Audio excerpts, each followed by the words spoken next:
Harihi Om Sahana Bhavatu Sahana Bhunaktu Sahaviryan Karavavahai Tejasvinavadhi Tamastama Vidvishavahai. Om Shanti Shanti Shanti. Om Jaya Shri Krishna Chaitanya Prabhu Nityananda Shri Advaita Gadadhara Shiva Sari Gaura Bhakta Vrinda. Hare Krishna Krishna Krishna Hare Hare, Hare Rama Rama Rama Hare Hare. Jai. So now we find that on the Pandava side, there's so many kings have come to be wrought, and on Duryodhana's side, that also so many kings have come, and now it's just awaiting for the final discussion before the battle, because there always has to be, before war, then you always have the idea of conciliation, because on the Pandava side they'll be thinking, well, maybe he'll adjust and give them the kingdom back or something, and of course on Duryodhana's side then may think, oh well, they see we're so powerful in that they'll just give up. So Drupad then he discussed with everybody that his ambassador, a nice qualified Brahmin, would go and discuss with them and possibly try to arrange a peace settlement. Drupad said, I'll go myself, but he said, if I go, then there are not going to be any proper agreements. But if a qualified Brahmin goes, then they might respect that, and he might be able to sway them. So in any case, Duryodhana is not planning on any agreement can become. He wants to have war because he's very confident. He has so many people. He'll go up and very quickly just finish up. The war is over, and then the kingdom is his. Drupad's priest arrived at Hastinapur soon after the troops had assembled. He approached the city from a distance. He saw soldiers camped everywhere like masses of clouds descended to earth. Entering Hastinapur, he made his way through the crowds and came to Dhritarashtra's palace, where the king himself, along with Bhishma and Vidura, received him. They brought him straight to the royal court. After worshipping him with arghya and other offerings, they invited him to address the assembly. Looking around at the many kings and ministers seated in Dhritarashtra's great hall, the priest spoke. As you all know, Dhritarashtra and Pandu are brothers. Therefore, their claim to their paternal kingdom is equal. No one doubts this to be true. Yet, although Dhritarashtra's sons have inherited their share of the kingdom, the Pandavas have been denied theirs.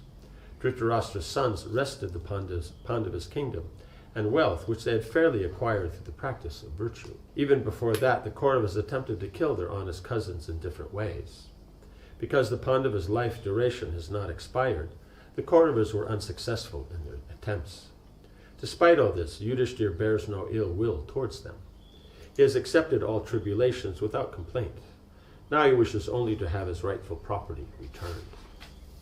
Although he has suffered the severest miseries in this court, in the forest, and at Virat, he does not long for war. The priest paused and looked at Dhritarashtra. The blind king shifted uncomfortably in his throne, because what he's spoken up to now is all very true, and he's spoken it very nicely. He's presented it very well, that he started off with something they agree with, that here, this is the, Dhritarashtra Pandu are brothers, so naturally then they have equal right to the throne. And, Dhritarashtra's sons got their half of the kingdom, but they took away Yudhishthir's, so, this is not right. And that's the whole point. Kings are supposed to work on justice. Kings are supposed to establish justice. So he's trying to bring out that element to them. And then not only that, it's not that Yudhishthira had done something wrong. No, he had his kingdom. He had got that through his own virtue.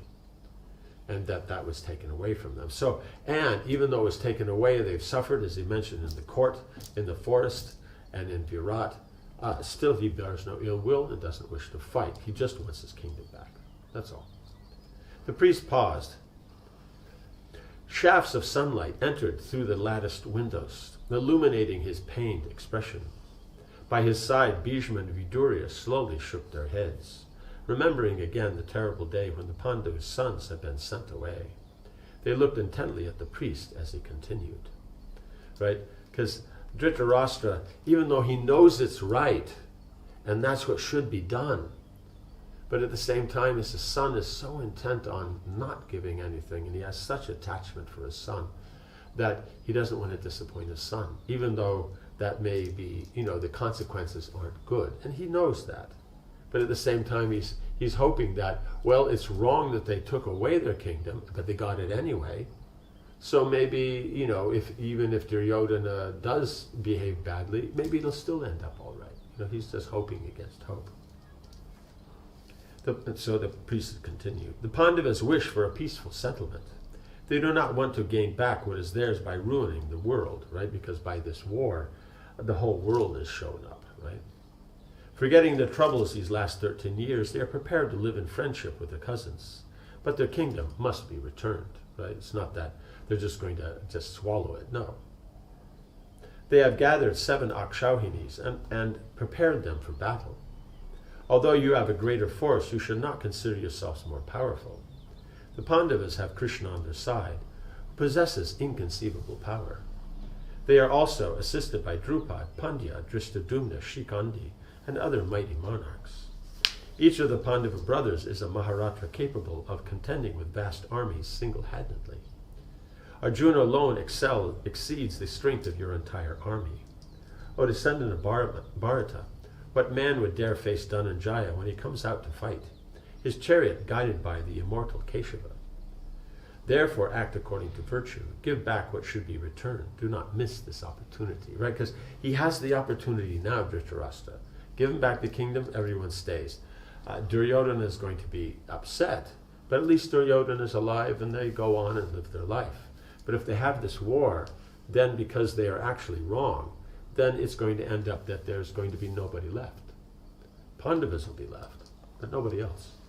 And that means Dhritarashtra will be alone, all that things, and this will all happen, just within a few days. It's not like they don't have wars like the modern warfare, you drag it off for year after year. No, this is this, they go in there, fight fully to their best, and then the best man is left standing. That's the way they work. The assembly remained silent when the priest had stopped speaking. Everyone's eyes turned towards Dhritarashtra, right? So before is that we saw Dhritarashtra is hearing, they're all hearing, but he's shifting uncomfortably because he's thinking about it. But they're still watching the priest because he's speaking. Once the priest finishes, as he says, now they'll all turn to Dhritarashtra. What does he say? It was up to him to respond. The Kuru monarch said nothing. Duryodhana smiled and glanced at Karna. This old priest was wasting his time. They had an army almost twice the size of the Pandavas' forces. It means almost twice. 11 means it's 1.5 times, you could say. A little more than that. Where was the question of surrendering anything to Yudhishthir? The Kaurava prince looked around the assembly at the silent kings and ministers, right? Because he's thinking, why should we, our army's bigger, but it was pointed out by the king who is on the other side. So it's not that just they have some armies, but who's on the other side?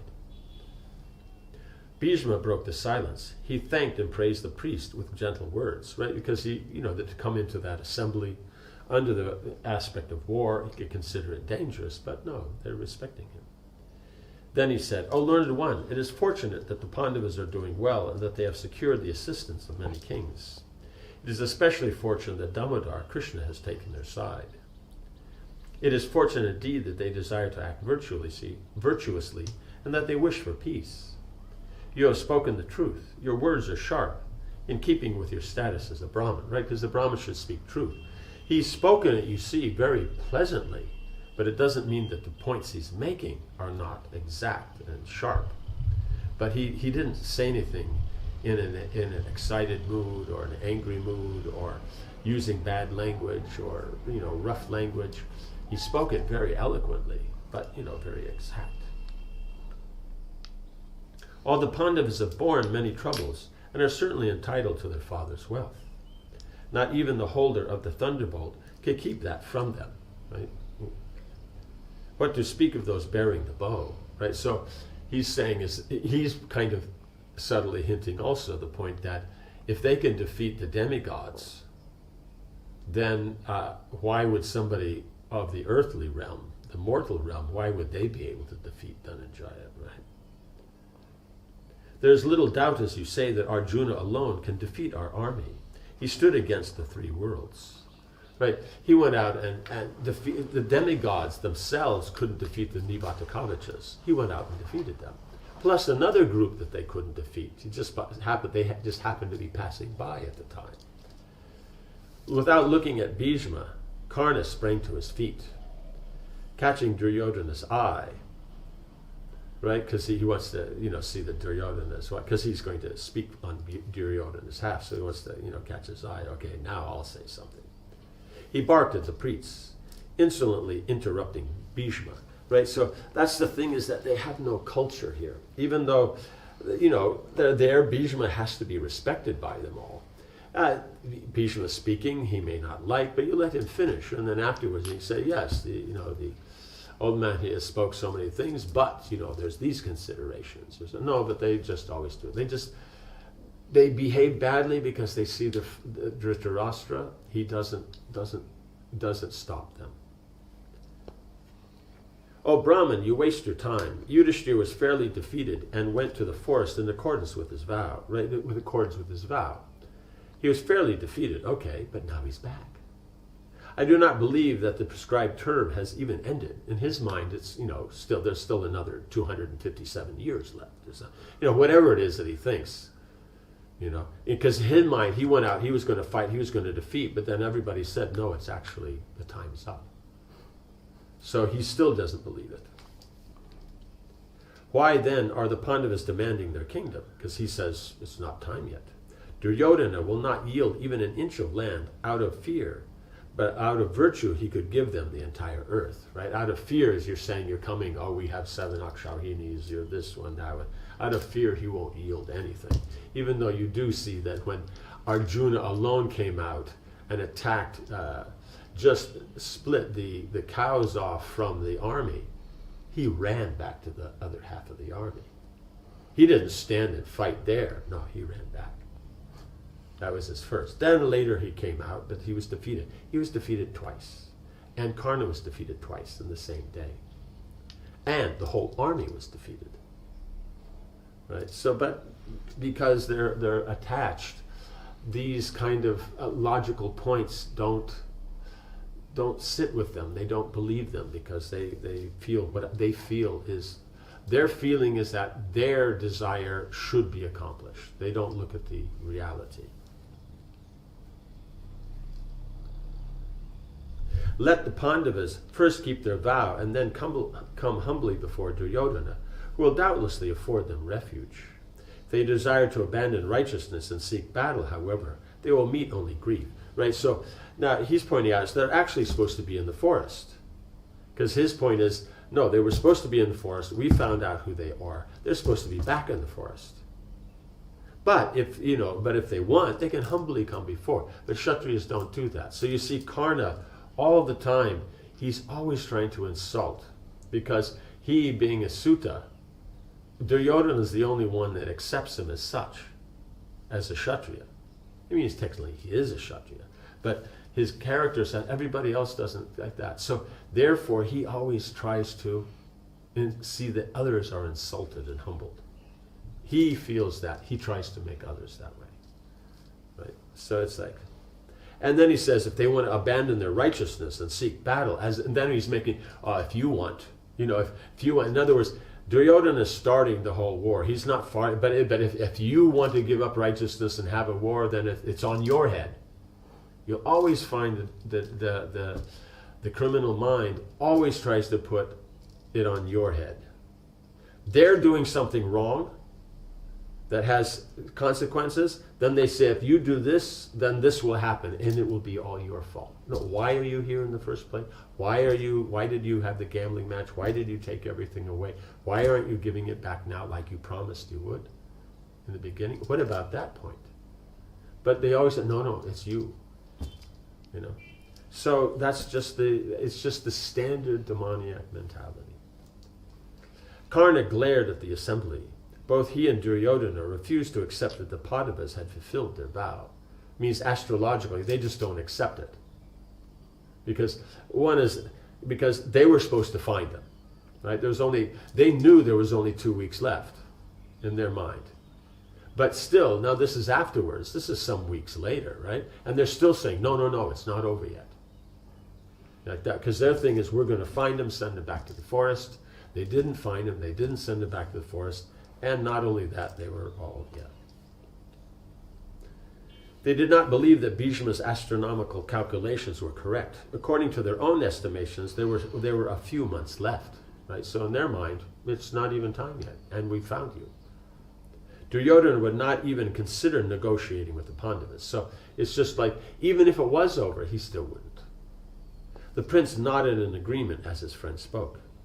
Bhishma turned to Karna. O son of Radheya, right? So now this is where he brings out, because he didn't behave pure. Kshatriya's respect, and he's the senior most, right? And so therefore he says, O son of Radheya. He doesn't call him Karna. He doesn't call him the king of Anga. He doesn't call him the friend of Duryodhana. He calls him the son of a charioteer. Right? Why do you talk so much? Do you not recall how during the fight in the Matsya kingdom, Arjuna single-handedly defeated all of our principal warriors, including you, right? Twice. He doesn't say it, but you have seen his prowess often enough. Even we do not know what this Brahmin says. Even we do not know.